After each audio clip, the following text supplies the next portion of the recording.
let's talk about it. All right. So, what was posed to me was a question about parental alienation and how we see it, how it's deemed. What is it? What is it? Have we experienced it? What are the long-term effects of it? Totally. There's two kinds as well. I read. Yeah. And there's different types. Yeah. There's different types of person that would be the actual the alienator. This is a real conversation that I like to have. Trim, I have to commend you for this, for just bringing it to the table. Thank you. One thing I did last night is I was on Clubhouse. Yeah. And I put it in the conversation, talking to a few people, because I was just talking. Shout out to Zach, man. Shout out to Jasmine, her name is, and I think she's from like Connecticut. And we were chopping it up about this particular subject. Okay. And we went in depth. She was talking about her experience. She had a 1-year-old son. Yeah. She's got a 1-year-old son. That made me whose father left at that age. Yeah. And the differences and the struggles that she had. So, what is parental alienation? I can run it. Yeah. So basically, what it is when one parent, the alienating parent, acts to turn the child, deliberately or unknowing, against the targeted parent, and which this disturbs the child. It disturbs the child and the parental relationship. And this generally happens in a separation or a divorce. That's correct. Yeah. Now these behaviors, they can be performed by both genders. Most alienated parents are the majority are fathers. Non-custodial fathers. Yeah. These behaviors normally stem from either bitterness or anger from the alienating parent, and this can be now, like even in courts and stuff like that, it can actually be deemed as child abuse. Bro, this is something I learned. I didn't even look at it that way. So can I ask? Because we're allowed to be like real, Let's really go, real, bro. This is season 4, bro. I love that. So has there been any times where you have seen it, whether it was first hand or secondary, within your scope? We going around the room? Yeah. Drizzy, you or me first, bruv? Autobots, assemble. What do you want to do? Roll out. Yeah. Have you ever? Yeah, I've seen it pretty close to home. Yeah. I believe it's something my older brother's gone through. Mm-hmm. As a parent. Yeah. Excuse me. Rona. Which is something that I don't know has kind of contributed to me in regards to how I move in this whole. Because out of Trebs, you haven't got kids, have you? All right, cool. So out of everyone in the room, I mean, you guys have kids. Yes. What, 3 between you? Yes. Right? Yeah. So not together, obviously, but yeah. But it's just like my mental thinking is, and I don't know what's gonna happen tomorrow, and you can't plan too far ahead. But seeing things like that, the whole parent alienation, and seeing the effect it has on the kids as well as the person who most of the time is the father. Yeah. I don't want to put myself, and I'm trying not to put myself in a situation where I have a child or children with someone I'm not in a foundation relationship with, because I don't think I can cope with having to see my child, and it's like trying to go to the dentist. I have to book it in and make an appointment. I ain't got time for that. Yeah. I've gone half on a baby with you. Me and you may not have agreed on certain things. It might have been my fault. It might have been your fault. It might have been a collective thing where it's our fault together. But don't you dare deny me my fundamental human rights to see my child. Absolutely. If I say to you, I don't want to see my child, that's different. Yeah. But I will never say that. Yeah.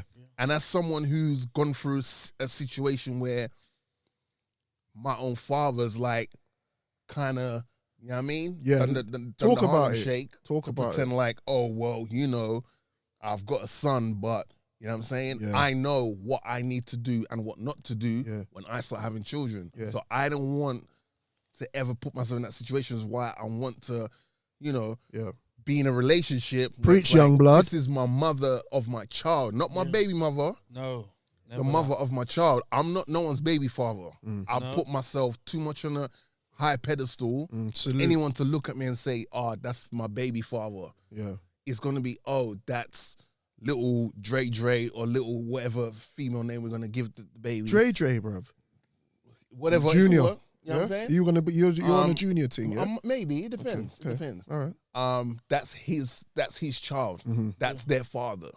That's how I want it. Again, I can't predict the future. No. But that's how I've set myself up mentally. Yeah. From seeing it in close circles to me, I don't want to be in that situation All right. of alienation. All right, all right. Can I just ask? Can I tell you? No, can I tell you what to do? Can I tell you to slow down with the capping, bro? Like, What capping? bro. I get it, dude. The females are listening, and then You see what I'm saying? and they're gonna be. All right, I'm going bro. back into Usher mode now. I'm dancing. Bruv, Watch. bruv, Ask your next question. I know. Ask your next question. Bro, Watch I know out. they're there. Watch me moonwalk around your next question. Carry on. You see what happened? Yeah. You know what I mean? Bro, That was Say unfair. more. No, bro. They're gonna listen to Drizzy, and he's so articulate and so cool with it that he's gonna have more at his door. My brother, we read. We're So meant to be why would you articulate. tell him not to? Bro, he's cold with it though. Like he needs to, bro. I get it, but kudos to you, blessings, and I feel everything you're I'm saying. going Usher mode now. But I wanted to know because, Quick, get the question in quick before I go Usher mode. Go because on. what it is that I've experienced some of those actual situations where I've noticed that some of the things that I've actually looked up on and researched, I've done myself. Yeah.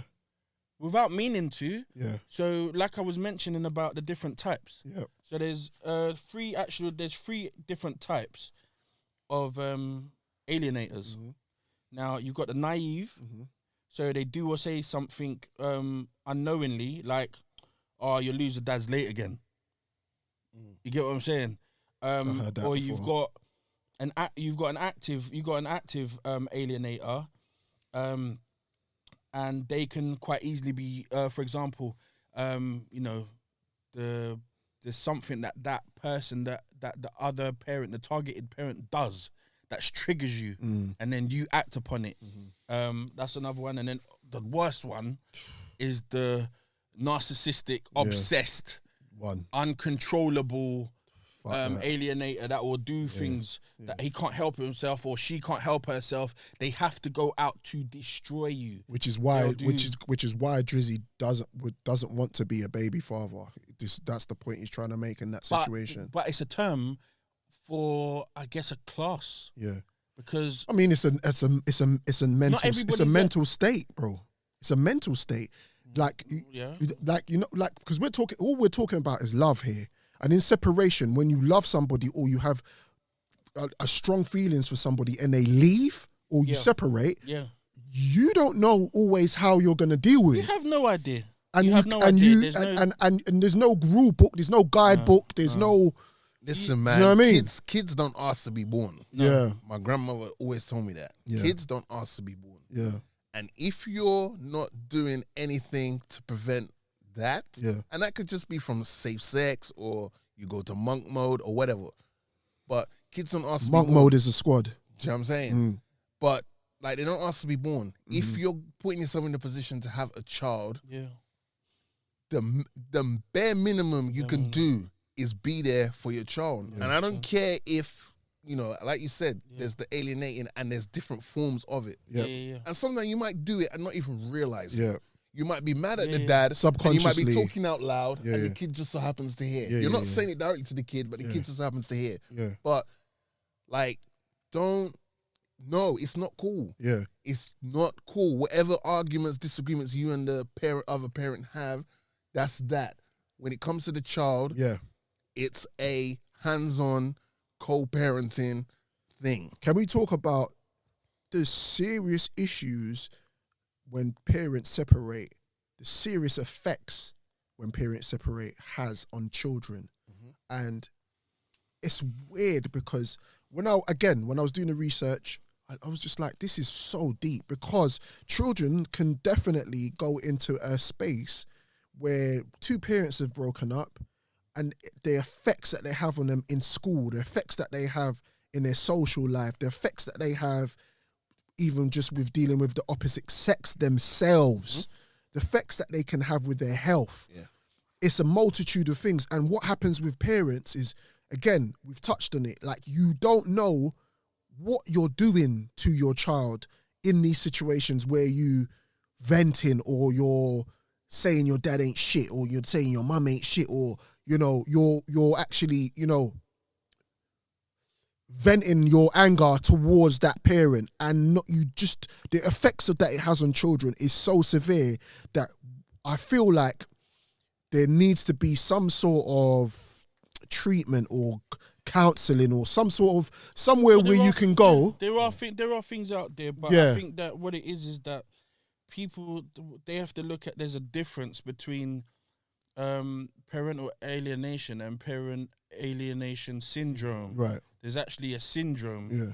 And so parent alienation affects the parent, Yeah. but the syndrome affects The child. the child. And the child's behaviors. The child's behaviors, whether they start acting out, eventually where they start taking drugs because they want to numb the pain, whether they start feeling ill because they're being psychologically affected, Yeah. how they behave in school, how they interact with others, how they feel about their parents, how they actually, Would you say Yeah. that this would fall into that category of when you hear stories about young boys or young girls seeking affection and attention from outsiders, which normally ends up Gangs. being abuse, like sexual abuse, grooming.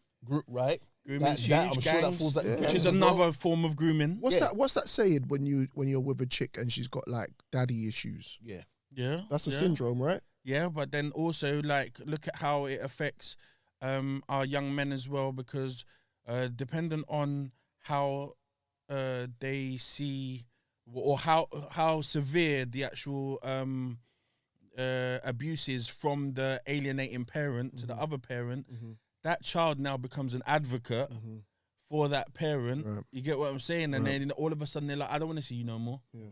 Because obviously I look up to my mum or dad. They're the one that does everything for me. So I don't, and then that other parent's like, raw. Like, And you're being how told, could you do man that? up. Yeah. You're the man of the house, you're man the up. man But I'm not. But it's not just the crazy. male. But then there's no one there that I haven't got that Where'd role model you get it from now? to allow me to understand what it means to man up and be the man in the house. Yeah. Or the flip side of the lady, it's like you're the lady in the house. I expect you to carry yourself as such. Well, my mum's not here. How am I supposed to know what it is to be the lady of the house or understand these traits or whatever? So You also have to look at this. So, for example, there might be a scenario where the alienating parent has got, so the family have got more than one child. Right. There's children, maybe there's 3 or 4, Right. and they are so controlled by the alienating parent that the other parent gets cast out. Yep. There might be things where they say, the person's taking drugs or they're selling themselves or this, that, and the other. It's crazy. And then you've got a multiple of your children now attacking you or looking at you a certain way when it Sideways. might not be true Yeah, what yeah, was yeah, said Yeah. because the other person's in an Can obsessed we space. can we agree that a lot of the time women have a big factor in the emotional damage that they do to children during separation? I think it's both. I wouldn't want to do that. But what I would say is a lot of the time, sometimes women don't always know how to control their emotions. And this is not, this what I'm saying. I'm not trying to take a stab at women in general. Yeah, I'm actually just saying, so, like, a pattern right, let's you just see, say you notice a pattern? let's just say the man didn't cheat, and you break up Yeah. because you just don't. There's many relationships where Variables people just don't need to be together, right? Definitely. Right? 100%. But when that relationship breaks down, the woman feels like she's been hurt, and she could have had a family, and they could have been things that they could have had in the future that they could have built, and it just didn't work out. And now you're telling your child fuckery to the child about the dad, and the dad might be all like, raw, I'm here. Like, I still want to be It doesn't matter involved. what I do. It doesn't matter what I do. I'm still getting yam. I'm still getting yam, and I've got these scenarios, and I don't really want to mention people, but there's so many different scenarios that I have from friends or family members where they've been men that are just trying to just do the right thing, and a woman just trying to just yam them, bro. Do you know what? Do you know what? It's not even. Sometimes it's not even the parents. Sometimes it's the grandparents. Yeah. Sometimes it's the friend. Yeah. The friend come round, lights fires, Yeah. and cuts. Yeah. And they get to whatever, and then that kid's heard some stuff Yeah. that they just did not need to hear. Yeah. That's absolutely. why I got to give you guys your flowers, not only on Father's Day, but I got to give you guys your flowers because you guys definitely, and I got a load of close family members as well.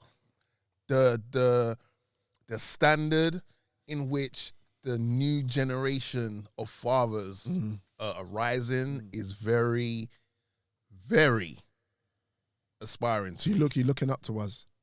Yes. I can Yo, see yo, that G, yo, because- you don't know how that makes me feel, my G. because I like to see there was a narrative that Yo. it was always the men that would run away from the kids and all that and not Absolutely. look after the children. So it warms my heart to see people my age group, slightly older, younger, that are definitely very, very, very hands-on, Yeah. whether they are together or not with the mother. Very hands-on in regards to how the child is being brought up, the morals the child's having, all that good stuff, man. So I want to just give you, man, your flowers. And let's, Respect, those of us that haven't got kids, like myself, Trebler, we're not at any moment trying to lower the bar. We're gonna, when we do get into that game, we're gonna try and uphold the bar. We're gonna support all the way, no matter bro, what. I mean, it's Valentine's Day on Sunday, so you know. Yeah, so you can do what you need. What I wanted to do, run through real quick, was a couple of behaviors real quick. All right, we got to keep it moving. So talk to me. So That's a bit of a good note. yeah, nah, definitely. But setting some rigid schedules of visitations. Right. These are some of the things that the alien parent would do. Yeah. Also, trying to rescue the child from a parent when there's no danger. Yeah. Yeah, I've heard that. Asking the child to spy and get information About her or him. Yeah, craziness. You get what I'm saying? Blaming the parent for problems in front of the child. Bribing. Yeah. Money. Yeah. Haribo. Oh, yeah. Yeah. them Money. things. Would you say Haribos? Yeah. Yeah. These dodge. Kids. You know what I mean? Yeah. I don't think, but Yeah. so, and it's just, there's so much, but the only thing that I think more than anything that we need to do is just really respect each other, man. Yeah. There's so many do's and don'ts at the end of the day, but it's just the fact that you've gone out of your way to have a child with someone, you really just need to respect each other. So, because it shows that you love yourself. Absolutely. And you love your shorty, man. Yeah, man. Or shorties or your children. So let's wrap this up. And the moral of the story. What's the moral of the story in this situation? I feel like we Love can conquers revisit. all. Yep. And do not deny a child. Yep. The love, like 50% love is great, but 100% love is even better. Tical. Do not deny the child from getting love from the other parent just because you and that parent have had a little squabble, a disagreement, whatever. Yeah. Love is love. We're trying to make sure the next generation of children come out from a better situation than those before them. Right. All right? Because that damage does last long. So let's avoid that and break that trend. Lastly, also, if you know you're not coping, get support. Yeah, Please. absolutely. That has to be the Absolutely. closing point on it. But yeah, get your support. There's loads of groups out there. Yeah. Shout us up, and we'll point you in the right direction. Yeah, we'll do our best. Definitely do our best to come give to you the, any of our socials. Yeah, man. And we're here. Absolutely.